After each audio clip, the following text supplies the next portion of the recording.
தமிழ் குரல் நேயர்களுக்கு வணக்கம். இன்று நம்மோடு அரசியல் விமர்சகர் வில்லவன் ராமதாஸ் இணைந்திருக்கிறார். உரையாடல். வணக்கம்.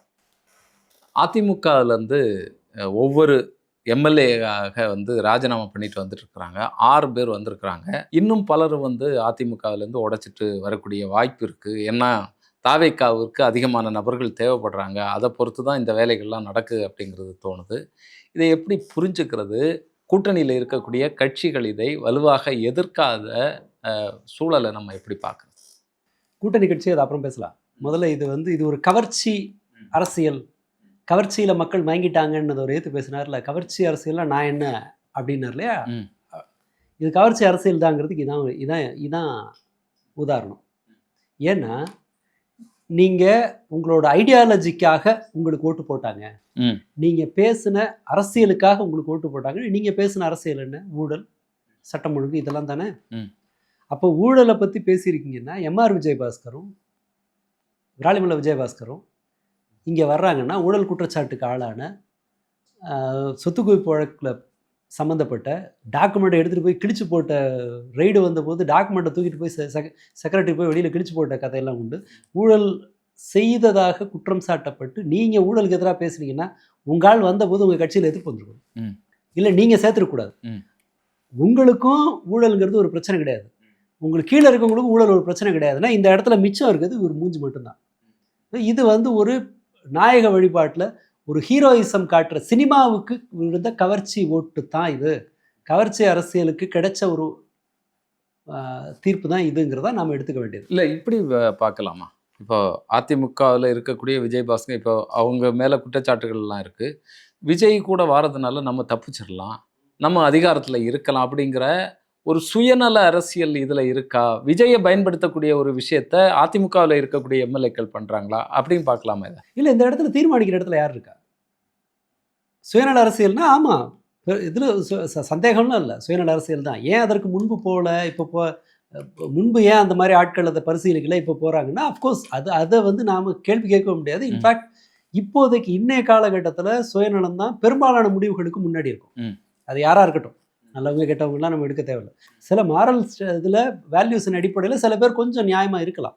மற்றபடி சுயநலம் தான் பெரும்பாலான விஷயங்களை, பல விஷயங்களில் ஈகோ தான் முடிவு பண்ணுது. தனிப்பட்ட ஈகோ சண்டையினால தான் பல முடிவுகள் எடுக்கப்படுது. அதனால் அது கேட்க வேண்டியதே கிடையாது. ஆனால் அவங்க விஜயை பயன்படுத்திக்கிறாங்கன்னா விஜய் அனுமதிக்கிறார்ல, அவர் பேசுனதுக்கு எதிராக அவரே நடந்துக்கிறார்ல. நம்ம அதனால் இந்த கேள்வி ரொம்பவும் இரலவெண்ட் இந்த காலத்தில். அது அதிமுகவுக்கும் தாவேக்காவுக்கும் அதில் பெரிய தயக்கம்லாம் ஒன்றும் கிடையாது. விஜயபாஸ்கரை சேர்த்துக்கிறாங்கும் போது நமக்கு ஒரு ஒரு ஆதாரம் ஒன்று கிடைக்குது. பட் இது எந்த அளவு சக்ஸஸ்ஃபுல்லாக போகும் அப்படிங்கிறதுல ஒரு சிக்கல் இருக்கும். இந்த ரசிகர் மன்றத்திலேருந்து வந்தவங்க இப்படி கட்சியிலேருந்து உள்ளே வர்றவங்க இருக்காங்கல்ல, முரட்டு பலத்தோடு ஆட்களோடு உள்ளே வர்றவங்க என்ன பண்ணுவாங்க? தான் கூட்டிகிட்டு வர ஆட்களுக்கு பதவி கேட்பாங்க. ஏற்கனவே செங்கோட்டையனோட டீமுக்கு பதவி கொடுக்கலங்கிற பிரச்சனைலாம் இருக்குது. அவரால் புசி ஆனந்தோட லாபி சண்டையிடுறது கொஞ்சம் சிரமமாக இருக்குது. அவர் ஒரு பவர் சென்டராக அந்த பக்கம் உருவாவார், அதை ஒரிஜினாக ஒரு பவர் சென்டராக இருக்கார். இவர் டாக்டர் அந்த சென்ட்ரல் கவர்மெண்ட் பிஜேபி ஒரே நாளில் அனுமதி கொடுத்து சேர்ந்தார்லே அருண்ராஜ், ஆமாம், அவர் ஒரு பவர் சென்டர். இப்படி மல்டிபிள் பவர் சென்டர் வரும்போது விஜயபாஸ்கர்னு ஒரு பவர் சென்டர், அந்த விஜயபாஸ்கர் ஒரு பவர் சென்டர் இப்படி வந்தால் அப்போ என்ன ஆகும்? இந்த புதியவர்களுக்கும் பழையவர்களுக்குமான கிளாஷ் வரும். டிஎம்கேல அந்த மாதிரி ஒரு ஃபைட் வருது, ஏடிஎம்கேல அந்த மாதிரி ஒரு ஃபைட் வருதுன்னா இதில் பழைய ஆட்கள் ஏற்கனவே ஓரளவு அதிகாரத்தை டேஸ்ட் பார்த்துருப்பாங்க. ரசிகர் மன்றம் இப்போ இனிமே தான் டேஸ்ட் பார்க்க போகிறோங்கிற கனவுல இருக்குது. அதில் புது ஆட்கள்லாம் குறுக்க பூந்தாங்கன்னு வச்சுக்கோங்க, இந்த ஒரு சண்டை வரும். இதை அவங்க எதிர்கொள்ள வேண்டியிருக்கும். அப்படி ஒரு சிக்கலுக்கு அவங்க முகம் கொடுக்குற மாதிரி இருக்கும். இவங்க வர்றவங்களுக்கு பதவி கொடுக்கணும், மினிஸ்ட்ரி யார்கிட்டேருந்து பிடிக்க யார்கிட்ட கொடுப்பாங்க அது தெரியாது. அப்புறம் என்ன பண்ணுவாங்க? புதுசாக வர்றவங்க பழைய ஆளுங்களை காலி பண்ணுறதுக்கு இந்த மாதிரி ஏதாவது பழைய வீடியோ கொடுக்குறது, அந்த வேலையெல்லாம் பார்ப்பாங்க. ஸோ அகெயின் இது என்ன ஆகும்னா, இந்த என்டர்டெயின்மெண்ட் அடிமைகளுக்கு ஒரு புது என்டர்டெயின்மெண்ட்டு கிடைக்கும். மற்றபடி இந்த வருகை என்பது இவங்களோட ஸ்டாண்டர்ட் என்னங்கிறத காட்டுறதுக்கான ஒரு கருவி. அண்ட் இவங்களோட எதிர்வினை இருக்கு இல்லையா, நான் அதெல்லாம் கவலைப்பட மாட்டேன், நீ என்ன வேணால் பேசிக்க, என்ன வேணால் எழுதிக்க, நான் என் சௌரியத்துக்கு தான் நடப்பேன்னு அவங்க நடந்துக்குவாங்க. அண்ட் இதை முட்டு கொடுக்க வேண்டிய, இதற்கு சப்போர்ட் பண்ண வேண்டிய நெருக்கடி விசிகா கம்யூனிஸ்ட்டுக்கு வரும். அவங்க அந்த மாதிரி ஒரு பிரச்சனையை எதிர்கொள்வாங்க. ஸோ இதில் பெனிஃபிஷரி யாருன்னா விஜயபாஸ்கரா தான் இருப்பார். இல்லை அவங்க எப்படி சப்போர்ட் கொடுக்க முடியும்? இப்போ அவங்களுடைய இருப்பே கேள்விக்குள்ளாகுதுல்ல. அதனால இருந்தால் தானே வைக்க முடியும். நீங்கள் சப்போர்ட் பண்ணால் தானே, நம்பினா தான் சோறுங்கிற மாதிரி நீங்கள் அவங்களுக்கு சப்போர்ட் பண்ண இன்னும் கூட்டம் அதுக்கு தானே இருக்கும். எங்களை ஒழுங்காக சப்போர்ட் பண்ணுங்க, அதர்வைஸ் உங்களை இரலவெண்ட் ஆக்கிடுவேன். இப்போ தாவேக்காவும் துரத்தி விட்டால் என்ன ஆகும்? இப்போ டிஎம்கேவோட சண்டை போட்டாச்சு, ஏடிஎம்கே ஆல்ரெடி ரொம்ப வீக் ஆகிட்டு இருக்கு, இவங்க 2 பேரும் தான் ஃபைட் இருக்க போகுது, பிஜேபி பக்கம் போக முடியாது. அப்போ அவங்க அகேன் அவங்க பொலிட்டிக்கலி இரலவெண்ட் ஆகுங்களா, இன்னும் மோசமாகும்ல. இல்லை சூழல் அதை நோக்கி தானே போகுது. இப்போ 6 பேர் ராஜினாமா பண்ணியிருக்காங்க, ஒரு 12 பேர் வருவாங்க அப்படின்னு சொல்லி உதயகுமாரன் நேற்று பேசிட்டு இருக்கிறாரு. அப்போது இந்த நபர்கள்லாம் வந்து எலெக்ஷன் வச்சு வெற்றி தோல்வி அது வேற. வெற்றி அடைஞ்சிட்டான்னு வைங்களேன், வெற்றி அடைஞ்சிட்டா இவங்களுக்கு கம்யூனிஸ்டுகளுடைய உறுதுணை தேவைப்படாது, விசிகாவினுடைய துணை கூட தேவைப்படாது. இப்போ வேற நெருக்கடி கொடுத்துட்டு இருக்கிறாங்க, ஊழல் நடந்துருச்சு அப்படிங்கிற விஷயங்கள் வரைக்கும் விடுதலை சிறுத்தைகள் இப்போ பேசிட்டு இருக்காங்க. இந்த தொந்தரவெல்லாம் எதுக்கு, இவங்களை பேசி அனுப்பிடலாம் அப்படிங்கிற ஒரு இடத்துக்கு வர காலை கட்டி கிடந்தாலும் அவங்க இப்போ விசிகாவும் கம்யூனிஸ்ட்டும் நமக்கு ஆதரிக்கிறாங்க. விசிகா எழுதியே கொடுக்குற அளவுக்கு கற்பூரத்தை நினச்சா சத்தியம் பண்ணிட்டாரு 5 வருஷம் ஆதரவு தொடரும்னு. கம்யூனிஸ்டுகளும் கிட்டத்தட்ட அப்படித்தான் ஆதரவு தொடரும்னு இருக்காங்க. இப்போ வந்து வேலை மெனக்கட்டு அதிமுகலேருந்து ஆளை உடச்சி கூட்டிகிட்டு வர வேண்டிய தேவை என்ன? அப்போவே ஒன்று உங்கள் பேரில் நம்பிக்கை இல்லை, அல்லது நீங்கள் தேவையில்லைன்னு நினைக்கிறாங்க. ஒரு டெட் வெயிட்டு, இது ஒரு தேவையில்லாத சுமை அப்படின்னு நினைக்கிறாங்க. அப்படி தான் நம்ம வச்சுக்கணும். இதில் எஸ்கேப் ஆகிறது காங்கிரஸ் மட்டும்தான். ஒருவேளை சென்ட்ரலில் ஏதாவது லாபி பண்ணுறதுக்கு நமக்கு தேவைப்படுங்கிறதுனால காங்கிரஸை ஒரு ஓரமாக வச்சுருக்காங்க. எதுக்கும் எதுக்கும் இருக்கட்டும். இப்போ படம் எடுக்கும்போது, இவங்கெல்லாம் படம் எடுக்கும்போது ஹீரோயின் வந்து இந்த மாதிரி ஒரு பெரிய சூப்பர் ஸ்டாருக்கு ஹீரோயின் ஒரு பெரிய விஷயம் இல்லை. ஆனாலும் ஏன் நல்ல ஹீரோயினாக போடுறாங்க படத்துக்கு?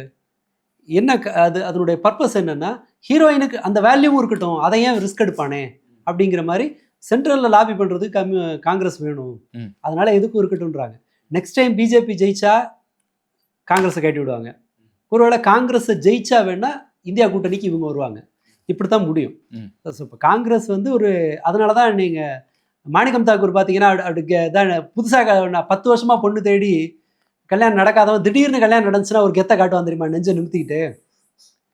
அது ஒரு நீண்ட காலத்துக்கு பிறகு, ஒரு அரை நூற்றாண்டுக்கு பிறகு ஒரு அரசியல் கபி நடந்த உடனே ஒரு உச்சகட்ட மகிழ்ச்சியில் அவங்க இருக்காங்க.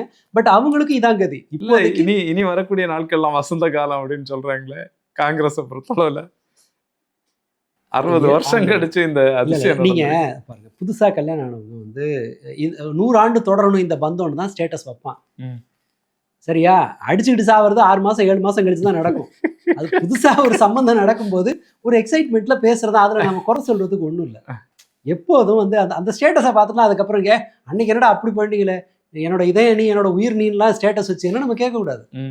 இந்த புதுசாக சம்மந்தம் நடந்திருக்கும் போது அந்த எக்ஸைட்மெண்ட்டில் ரொம்ப நாளாக பொண்ணு தேர்னா கிடைக்கல, இப்போ தான் கல்யாணம் ஆயிருக்கு, அந்த பரவசத்தில் போகும்போது வரும்போது அப்படி எட்டி உதப்பான் தான், நெஞ்சு நிமித்தம் தான், அதெல்லாம் நாம் பொருட்படுத்த அவசியம். அமைச்சர் விஸ்வநாதன் சொல்கிறாரு, மாணிக்கம் தாக்கூர் அண்ணன் சொன்னதை கேட்டிருந்தா, பிரவீன் சக்கரவர்த்தி அண்ணன் சொன்னதை அப்போவே கேட்டிருந்தோம்னா இன்னைக்கு 70 எம்எல்ஏக்கள் வந்து காங்கிரஸ்ல இருந்திருப்பாங்க, 10 அமைச்சர்கள் இருந்திருப்பாங்க, ஒரு துணை முதல்வர் இருந்திருப்பாரு, சைரன் வச்ச கார்ல வந்து நம்ம வலம் வந்துட்டு இருந்திருப்போம் அப்படின்னு சொல்லி சொல்றாரு. இது அதீதமான விஷயமா இல்லைன்னா யதார்த்தம் அதுதானே? இவர் மாணிக்கம் தாக்கூர் வந்து 3வது டென்யூர் இது. அவர் மாணிக்கம் தாக்கூர் ராகுல் காந்தியோட அப்பாயின்மெண்ட் இல்லாமல் பார்க்கக்கூடியவர், நல்ல க்ளோஸாக இருக்கவர். அதெல்லாம் ஒன்றா அந்த இதுக்கு வந்து அந்த ஏஜில் இருக்கும், இளைஞர் காங்கிரஸ்ன்னு சொல்லிட்டு. மாணிக்கம் தாக்கூர் ராகுல் காந்தியோட இருந்த காலத்துல எல்லாம் தான் காங்கிரஸ் கட்சி தரித்திரத்தோட உச்சத்தில் இருந்துச்சு.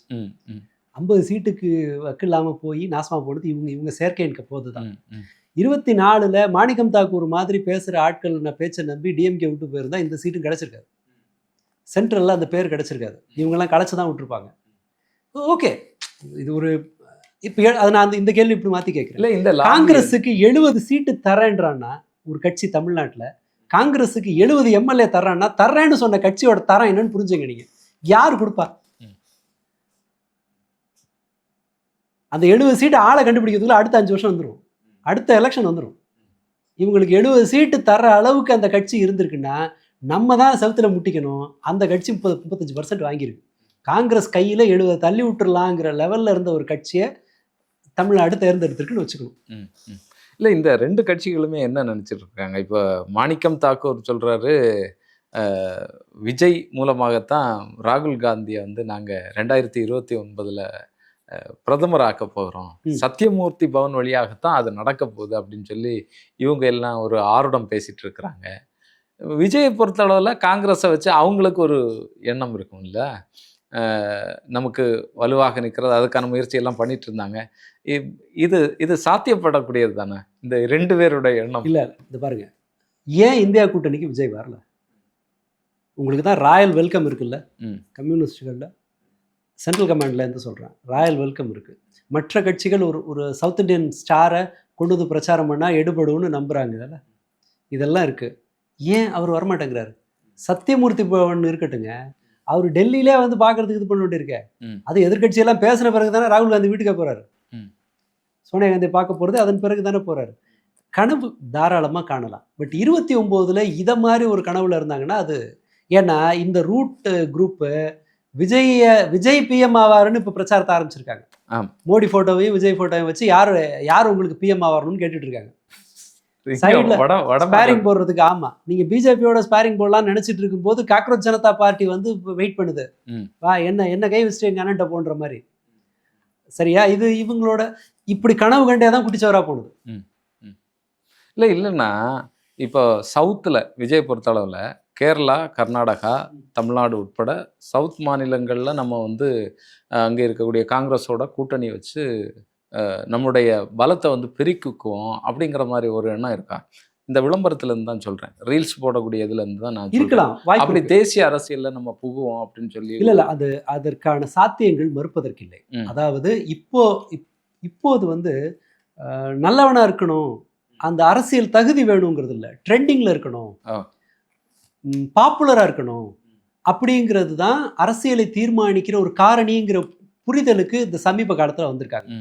அதனால தான் எல்லாரும் பார்த்தீங்கன்னா ரொம்ப ராணிப்பேட்டை இந்த மாதிரியான ஆற்காடு மாதிரியான ஏரியாக்களில் கூட கேண்டிடேட் எல்லாம் கோடிக்கணக்கில் செலவு பண்ணி இன்ஸ்டாகிராமுக்கு செலவு பண்ணியிருக்காங்க, டிவிகே கேண்டிடேட்ஸ் எல்லாம். இப்போது பாப்புலாரிட்டி தான் பெரிய விஷயங்கும் போது விஜய் மாதிரி ஒருத்தரை சேர்த்துக்கிறது நம்மளுக்கு வந்து பெரிய பெனிஃபிட்டாக இருக்கும்னு காங்கிரஸ் நம்புறதுல ஆச்சரியப்படுறதுக்கெல்லாம் ஒன்றும் இல்லை. ஆனால் பிரச்சனை என்னென்னா, ஒரு தேசிய அரசியலில் காங்கிரஸோடு இணைந்து செயல்பட விஜய் விரும்புவாராங்கிறத கேள்வி. அதுல என்ன தயக்கம் இருக்கும்? ஏன் பிஜேபி கையை பிடிச்சி முறுக்குனா என்ன பண்ணுவீங்க? ஏன்னா 26ல் பாதி மாதம் இருக்குது, 27, 28 2.5 கிட்ட முழுசா 2.5 வருஷம் இருக்குது. இன்னும் இந்த 2.5 வருஷம் அவங்கள எப்படி பகச்சுக்குவாங்க இவங்க? குறைஞ்சபட்ச ஒரு எதிர்ப்பு அறிவிப்பு கூட வர்றது இல்லையே, நீங்கள் ஒரு அறிக்கை கூட வர்றதில்லை பாஜகவுக்கு எதிராக. அப்படி இருக்கும்போது நீங்கள் ஒரு தேசிய அரசியலில் இவரை விஜயை வந்து எல்லா ஊர்லேயும் அவர் முகத்தை காட்டி நீங்கள் ஒரு கேம்பெயின் பண்ணணும்னா உங்களுக்கு ஒரு 6 மாதமாவது, சார் ஒரு 6 மாதம் இல்லை, 6 மாதத்தில் பண்ணி அது ஒரு கஷ்டம். ஒரு 2 வருஷமாவது நீங்கள் அவரை வச்சு அரசியல் பண்ணணும்ல. அவர் இந்தியா கூட்டணிக்கே எப்போ வருவார்னா பிஜேபி உறுதியாக தோக்கும்னா தான் அவர் வருவார். வலுவாக இருந்தால் வரமாட்டார். எதுக்கு பாஜக ஜெயிக்குங்கிற ஒரு சூழல் இருந்தால் ஒருபோதும் அவர் காங்கிரஸ் தமிழ்நாட்டில் அதுக்கு தான் தனியாக ஒரு அணியை கட்டுறாங்க தமிழ்நாட்டுக்கு, இந்தியா கூட்டணியில் அவங்க போல. புரியுது. ஸோ இது ஒரு அதீதமான ஒரு விருப்பம். அது உறுதியாக உத்தரவாதமாக இருந்தாலொழிய அவர் அந்த கூட்டணிக்கு போகிறதில்ல. அவர் காங்கிரஸையே வந்து எதுக்கும் இருக்கட்டும்னு ஒரு பேக்கப் சேனலாக தான் அவங்க வச்சுருக்காங்க. ஒரு 2 மினிஸ்டர். ஆமாம், ஒருவேளை தேவைப்பட்டா, அல்லது இந்த 100 எம்பிக்கள் இருக்காங்க, அந்த கம்யூனிஸ்டுகளுக்கு கொஞ்சம் எம்பி இருக்குது, அதனால் நேஷனல் லெவலில் நமக்கு ஏதாவது இடைஞ்சல் வந்துச்சுன்னா பேசுகிறதுக்கு ஒரு ஆள் வேணும் அப்படிங்கிற அளவில் தான் இதை வந்து அவங்க கொண்டுட்டு போவாங்க. யாரும் அடுத்து வைகோ இந்த கனவுல இருந்தார், 2 எம்எல்ஏ போனோடனே வைகோவுக்கு என்ன மரியாதை இருக்குன்னு தெரியாது. இன்ஃபேக்ட் டெல்லி பிரதிநிதியை வைகோ கொடுப்பாங்கன்னு தான் பேச்சு இருந்துச்சு. ஏன் அது மறக்கப்பட்டது? இப்போ ஜனநாயகன் திரைப்படத்தினுடைய ப்ரொடியூசருக்கு விட ப்ரொடியூசர் முக்கியம் நல்லதுன்னு நினைச்சிருப்பாரு. அவருடைய அரசியல் புரிதலை பொறுத்து தான் இந்த ஆட்கள்லாம் வராங்கன்னு சொல்லி. அது எம்ஜிஆர் காலத்தில் இவர் கண்ணதாசன் எழுதுனது ஒன்று. மினிஸ்டர்லாம் மணிக்கணக்கில் வெயிட் பண்ணுவாங்க எம்ஜிஆரை பார்க்க. ஒரு குரூப் டான்ஸர் வந்து அந்த 10 நிமிஷத்துல போய் எம்ஜிஆரை பார்த்துரும், இதெல்லாம் நடந்திருக்கு அந்த இதில் அப்படின்னு சொல்லி ஒரு புக் எழுதியிருப்பாரு. அந்த எம்ஜிஆருக்கு வந்து கோமாளி தொப்பி மாட்டி விட்ட மாதிரி ஒரு புக்கு, அந்த அட்டையோட. அதை வந்து தமிழ்நாடு அவருக்கு அரசவை கவிஞர் பதவி கொடுத்து அந்த புத்தகத்தை முழுக்க தடை பண்ணாங்க, கைப்பற்றினாங்க. கடைசியாக எங்கே இருந்தோ பொள்ளாச்சி பக்கத்துலேருந்து யாரோ ஒருத்தர் கண்டுபிடிச்சி எடுத்து கொடுத்து அதோட PDF காப்பியை பார்த்தேன். அதில் ஒரு சொல்லியிருக்கிறதுலாம் நீங்கள் நினச்சே பார்க்க முடியாது. அந்த மாதிரி இருக்கும். இப்போவும் இதில் வந்து வைகோவுக்கு கிடைச்சிருக்கிற ரெஸ்பெக்ட் தான் மற்றவங்களுக்கும் கிடைக்கும். கொஞ்சம் லேட் ஆகும். உங்களுடைய தேவையை பொறுத்து, உங்களுடைய பலத்தை பொறுத்து உங்களுக்கான மரியாதை கொஞ்ச நாள் நீட்டிக்கப்படலாம். இப்போதுமே அவரை போய் நினைச்சாலாம் போய் பார்க்க முடியும். தாப்பாண்டியெல்லாம் ஜெயலலிதா பார்த்த மாதிரியோ, இவங்கெல்லாம் கம்யூனிஸ்ட் தலைவர்களும் விசிகாவும் ஸ்டாலினை வந்து ரொம்ப இலகுவா பார்த்த மாதிரியெல்லாம் விஜயை வந்து இவங்களால பார்க்க முடியலையே. அண்ட் ஒரு விஷயத்தை வலியுறுத்துறது ரொம்ப சிரமமா இருக்கே. அதனால இது நாம ரொம்ப அதீதமா நினைக்கிறதுக்கெல்லாம் ஒன்றும் இல்லை. காங்கிரஸுக்கு அந்த கனவு காண்றதுக்கு ரொம்ப நாளைக்கு அப்புறம் அந்த வாய்ப்பு கிடைச்சிருக்கு. கனவு காணட்டும், எவ்வளோ வேணாலும் அந்த கக்கத்துல கோழி முட்டையை வச்சுட்டு கனவு கண்ட ஆண்டி ஒன்று இருக்கும்ல, அது கதைக்கு தெரியும் இல்லையா? இல்லை, ஒரு ஆண்டிக்கு கோழி முட்டை ஒன்று கிடைக்குது.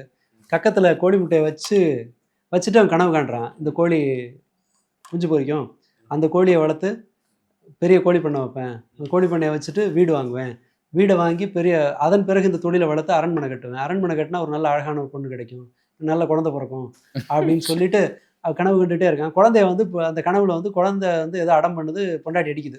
இந்த அழகான பொண்டாட்டி வந்து குழந்தை அடிக்குது. ஏண்டி என் பிள்ளை அடிக்கிறேன்னு சொல்லி இவர் கையை வாங்கும்போது முட்டை கீழே உடஞ்சிரும். ரைட். அந்த முட்டையை வச்சுட்டு கனவு காண்றது அது வாழ்த்து கிடையாது, நம்ம ஒன்றும் சொல்றதுக்கு இல்லை. அவங்களுக்கு இன்னும் ரொம்ப நாளைக்கு அப்புறம் கிடைச்சிருக்க வாய்ப்பு அது. முட்டையை வச்சுட்டு கனவு காணட்டும், நம்ம ஒன்றும் பேசுறதுக்கெல்லாம் ஒன்றும் இல்லை. அது இவரை மாதிரி இருக்கிற மினிஸ்டருங்க இன்னும் ஏடாகூடமா இந்த மாதிரி குழந்தைக்கு மசாஜ் பண்றேங்கிற மாதிரி அடிப்படை அறிவே இல்லாம நடந்துக்காம ஏதோ காப்பாத்திக்கிட்டாங்கன்னா சரி. இல்ல, அந்த முட்டையே வந்து தாவேக்கா கட்சியா அப்படிங்கிறது தான் எனக்கு தோணும். எனக்கு தெரிஞ்சு அது இந்த பிரதமர் பதவி கனவுங்கிற மாதிரி எனக்கு தெரியுது. என்ன அதை போட்டு ஆமா பல வகையாகவும் பார்க்கலாம். சொல்லுங்க. இல்ல, ஒருவேளை 29 பாஜக மீண்டும் வந்தால் காங்கிரஸ் வந்து இவர் சிம்பிளாக காங்கிரஸை இவங்களால தூக்கி போட முடியும். ஏன்னா இவங்களுக்கு ஒரு மாரல் நிர்பந்தமே கிடையாது, ஒரு கொள்கையில் உறுதியாக இருக்கணுங்கிற எந்த கட்டாயமும் கிடையாது. இந்த இன்ஸ்டாகிராம் ரசிகைகள்லாம் இப்போவே சொல்ல ஆரம்பிச்சிட்டாங்க, சட்டம் ஒழுங்குக்கும் கவர்மெண்ட்டுக்கும் என்னங்க சம்மந்தம்ட்டாங்க. இப்போ கொலை நடக்கிறதுக்கும் பெண்கள் மீதான வன்கொடுமைக்கும் கவர்மெண்ட்டுக்கும் அதுக்கு என்ன சம்மந்தம், ஆக்ஷன் எடுத்தால் பத்தாதான்னு இப்போவே பேச ஆரம்பிச்சிட்டாங்க முழுக்க. ஆக இவங்க எதெல்லாம் பேசுனாங்களோ எதுக்குமே கிரவுண்டில் மரியாதை கிடையாது. அந்த இடத்துல அவர் கூட நடிகரோட ஃபோட்டோ எடுத்துக்கிற பரவசம் தான் இந்த அரசியலை அழைத்து வந்திருக்கிறது. அதுதான் அவங்களோட அரசியலுக்கான முதுகெலும்பாக இருக்குன்னா இந்த கட்சிகள் எல்லாமே இரலவெண்ட்டாக தான் போவாங்க. அவங்க எது குறித்தும் அக்கௌண்டபிலிட்டின்னு ஒன்று அவங்க எடுத்துக்கவே தேவையில்லை. ஸோ அப்படி இருக்கும்போது கம்யூனிஸ்டுகள் இந்த ஸ்டாண்ட் என்ன கேட்டால் வரவேற்கத்தக்கது. ஒரேடியாக போய் அங்கே விழுந்து அவமானப்பட்டு திரும்புறதை விடவும் ஒரு பாதுகாப்பான தூரத்தில் நிற்கிறது என ஏதோ ஒரு வகையில் குறைந்தபட்சம் இடதுசாரிகளோட தேவை அரசியலில் உண்டு. அது எவ்வளவு பலவீனமானாலும் அவங்களுடைய தேவை ஒன்று உண்டு. அவங்க மேலும் மேலும் தன்னை தாங்களே அவமானப்படுத்திக்காம இப்படி வெளியில் வரும்போது இது குறைஞ்சபட்சம் நமக்கு ஏதோ ஒரு ஆளாவது அணுகிறதுக்கு ஒரு ஆளாவது இருக்கும். அவர்கள் தங்கள் மரியாதை காப்பாற்றிக்கலாம். இதுவரைக்குமான செயல்பாட்டுக்கான மரியாதையாவது வரும் நாட்களில் தக்க வைக்கணும்னா இந்த விலகி இருத்தல் ரொம்ப நல்லது. அதிமுக ஆட்கள் நிறைய வந்து ஜெயிச்சு அவங்க மெஜாரிட்டி வந்த பிறகு உங்களை டிஷ்யூ பேப்பர் மாதிரி ஆக்கிறதுக்கு முன்னாடியே நாங்கள் அந்த அந்த குழிக்குள்ள விழுவலன்னு நம்ம கிளைம் பண்ணலாம். ரசிகர் மன்ற ஆட்களை அனுப்பிச்சு வைக்கலாம், கட்சிக்கு அனுப்பிச்சிடலாம். எதுக்கு இங்க இருந்து விஜய்க்காக போராடுறீங்க?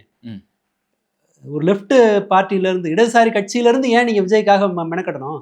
அங்கே போய் உருளுங்க அப்படின்னு சொல்லி அவங்களை அனுப்பிச்சு வைக்கிறதுக்கு ஈஸியா இருக்கும்.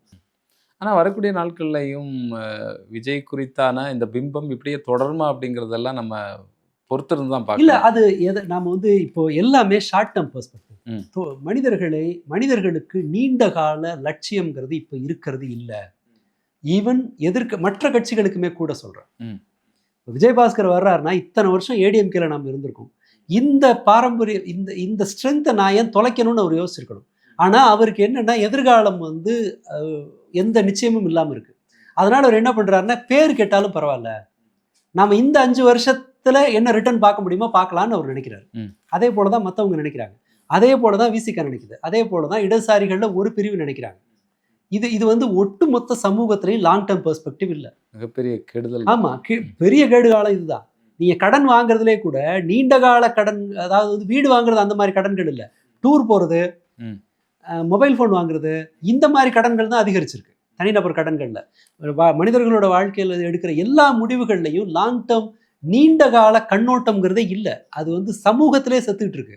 அதுதான் அரசியலில் ரிஃப்ளெக்ட் ஆகுது. அப்படி இருக்குங்கும்போது இவருக்கு ஒர்க் அவுட் ஆகுமான்னு நமக்கு தெரியாது. எந்த அளவு ஒர்க் அவுட் ஆகும்னு நமக்கு தெரியாது. ஒரு நாளைக்கு 12 கொலை நடக்குது. கவர்மெண்ட்டுக்கு எந்த ப்ரெஷரும் இல்லை. அப்போ என்ன ஆகும்? நடவடிக்கை இருக்காது. இது இன்னும் அதிகமாகும். இப்போ தருமபுரியில் ஒரு ஆள் இறந்துருக்கு. ஒரு ஆள் அவன் கடனில் தற்கொலை பண்ணிட்டுறது கூட சிக்கல் இல்லை. அது கூட புரிந்து கொள்ளக்கூடியது சமூகத்தில் இருக்கிறது. அவர் ஒய்ஃபையும் குழந்தையும் கொன்னுட்டு அந்த வீடியோ எடுத்துட்டு வந்து இவர் தற்கொலை பண்ணிக்கிறாரு. அதிலே சொல்றாரு, அம்மா நீயும் இருக்காத, செத்து போயிடுங்கிறாரு. தன் மனைவியை கழுத்தை நெரிச்சு கொண்டுட்டு தன் குழந்தை தலையில் ஏதோ வெயிட் எடுத்து அடித்து குழந்தைய போய் ஒய்ஃபை கொண்டுட்டு குழந்தைய போய் ஸ்கூல்லேருந்து கூட்டிகிட்டு வந்து 14 வயசு பொம்பளை பிள்ளை.